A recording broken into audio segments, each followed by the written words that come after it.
So do you struggle maintaining trees on your property? Are you a gardener, landscaper, or even an estate manager? Well, I've got a tool to show you today that you won't want to miss out on. So Milwaukee have just sent us their M18 BLTS telescopic pruning shears, and in this video we're going to put them to the test. We're going to check out all the features and see what they can do. But first off, let's open up the box and see what's inside. Oh, look at that. Look at the length of it. Ah, what a beauty. Right, let's start down that end and finish this end. From the outside, we're obviously going to start down there first, but looking up here, it's very much like their hedge cutter design that I've recently had to go with, their telescopic one. But you come down here on the business end, where everything happens, and you've got this heavy duty setup down here. This is all cast aluminium, I should think. Heavy duty blade with an anvil, and that's substantial there. Now I've got the battery out, so I'm not going to cut any fingers or anything like that, but that is a keen bit of metal work up there, and that's obviously linked back to your brushless motor back the unit. We'll put battery in a minute and show you how it opens and closes. Now on the other side, around here, you've got adjustment. This blade can be replaced as well. You see you've got these adjustment cogs on there, obviously for the tension and for replacement. And then up here, which I think is really handy, is this little lever here. So that there is your little branch grabber. So if you get a branch that's stuck up in a tree, you can flick that out and you can yank it down. So it's basically a hook to pull any debris down out of the branches, and that literally just folds away by the little push of a button, like so. And I think that's really neat, because sometimes you don't want that because it can get caught up when you're in close. So that's nice. Anyway, let's pop a battery in, shall we? And have a look down here and have a look at the opening. So I've slotted a 6 amp hour forge battery in. Let's open up the blades. Real positive. Now it's not variable speed trigger, or it's not, shall I say, where you squeeze the trigger in halfway and it stops. It is literally just squeeze the trigger 25% and it shuts up. So you haven't got that sort of flexibility there if you wanted to sort of go through smaller or larger stuff. But you know, if you're going to cut it, you're going to cut it at the end of the day, aren't you? Right, now I've opened them, let's measure the gapping distance down there. I'll take the battery out. Oh, got to use a Milwaukee tape measure, haven't we? So the max opening of the blade, probably that you'll get material in, is sort of 80 mil, 8 centimeters, about 3 inch. But it's not designed to do that. It's designed to do 44.5 mil, so 4.5 centimeters pretty much. So if we come down here on that lower blade opening, as you can see, you've got about 40 mil on its sort of smallest point, but obviously, you know, it can do a maximum of that, which is pretty substantial. You know, you're talking stuff that sort of size, aren't you? So you go through most branches. Now that's softwood. In 2.5 centimeter softwood, you can get up to 2,000 cuts on the 5.5 amp hour high output Milwaukee battery, which is pretty good. That's going to do a day's work, isn't it? But what we'll do is we'll try it in varying material to actually see what it can cope with. Let's slot the battery back in, close the blades back up, and work our way back up the machine. Now this machine has got a sleep mode, so what I can do is I can close the blades up by holding the trigger in for 3 seconds. 1, 2, 3. There you go. They stay closed, and that means then you can actually cover this over with the sheath that comes in the box as well, which I'll show you a bit in a minute. Now if you're Milwaukee fans, you've probably seen this system before on their pole saw.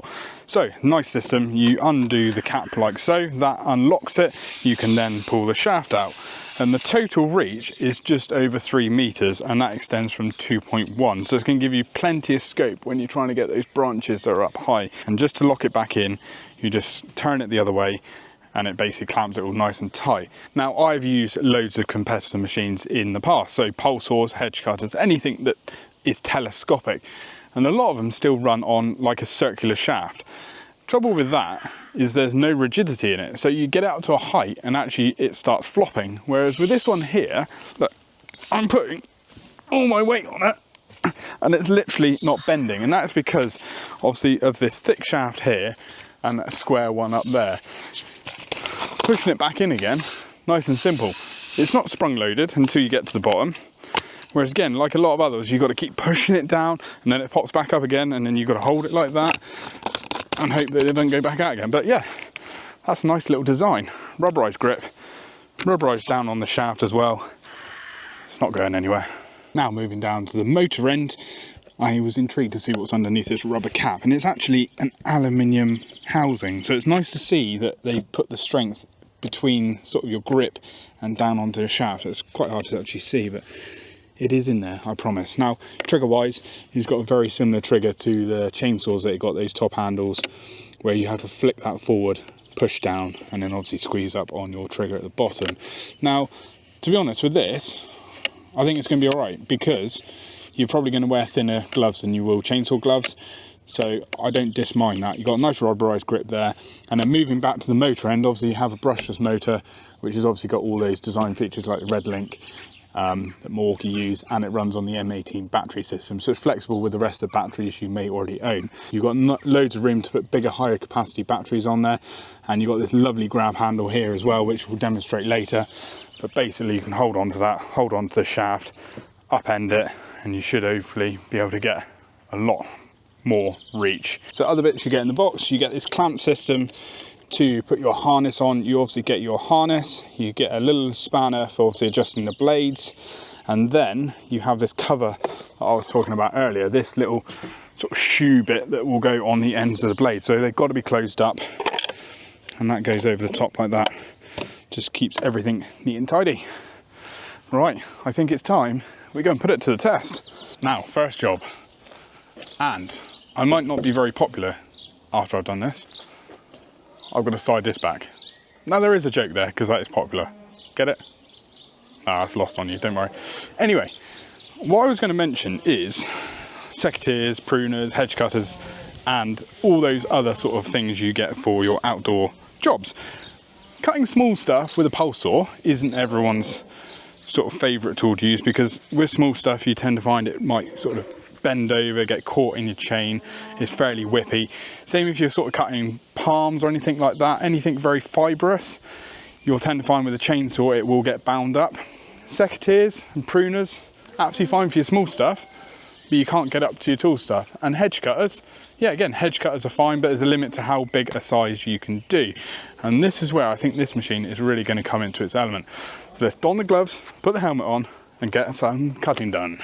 Right, so if you can hear noises in the background, it's like a bloody zoo here today. There's cattle in the sheds behind us, mooing away. Anyway, let's start at the bottom and work our way up. Ooh, easy. What about that one up there? Good job I had me Bolt 200 helmet on, wasn't it, eh? So I haven't even extended it yet, and I'm reaching up, what am I? I'm nearly 6 foot, just over 6 foot, something like that. I'm probably doing double the height of that, 12 foot at the moment.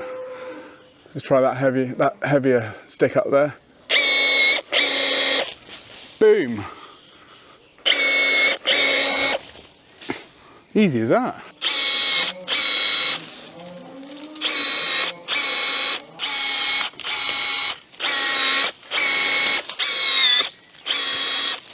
So you're not going to cut that with a hedge cutter. Yes, you'll cut it with a pole saw, but the small stuff you're going to struggle with.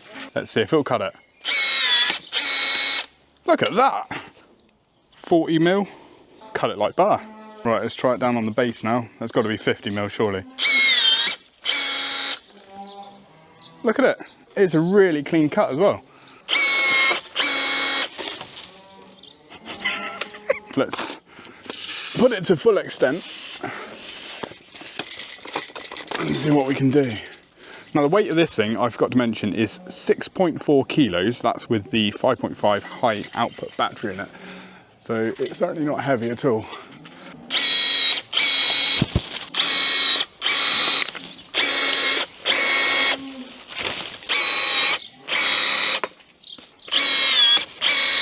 I am so impressed with the power of it.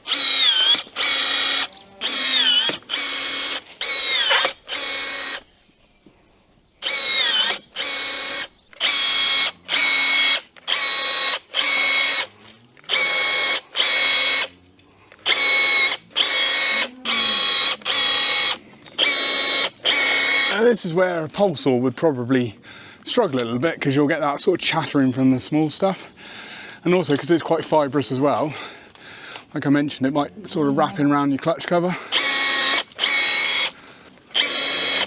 This would come in really handy for like pollarding and stuff like that, and all those sort of crown raises that you perhaps want to do from the ground as well. The other thing to obviously bearing in mind, health and safety wise, is obviously you don't need a ladder. You're not climbing up ladders to prune anything or get up high, so just another sort of thing to think about. So I've just grabbed out the branch hook because I've got stuff stuck up there, and then I can use it to pull it down.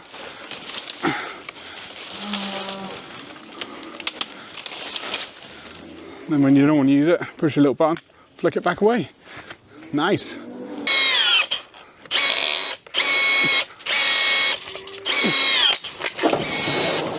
Look at that. That is thick. That is really thick. I'll grab it down, we'll have a measure. Cool. Hellish. Right, let's have a look.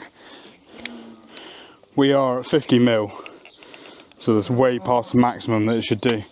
And it's willow, it's wet, it's fibrous. What more can I say?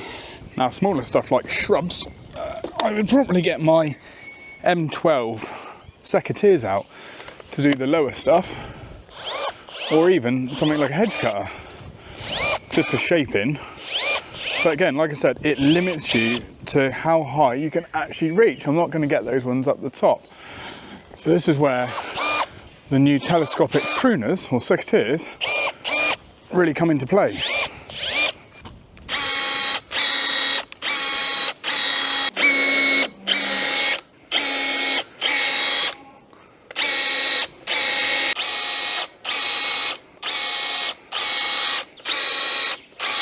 So there we have Milwaukee's M18 BLTS telescopic shears.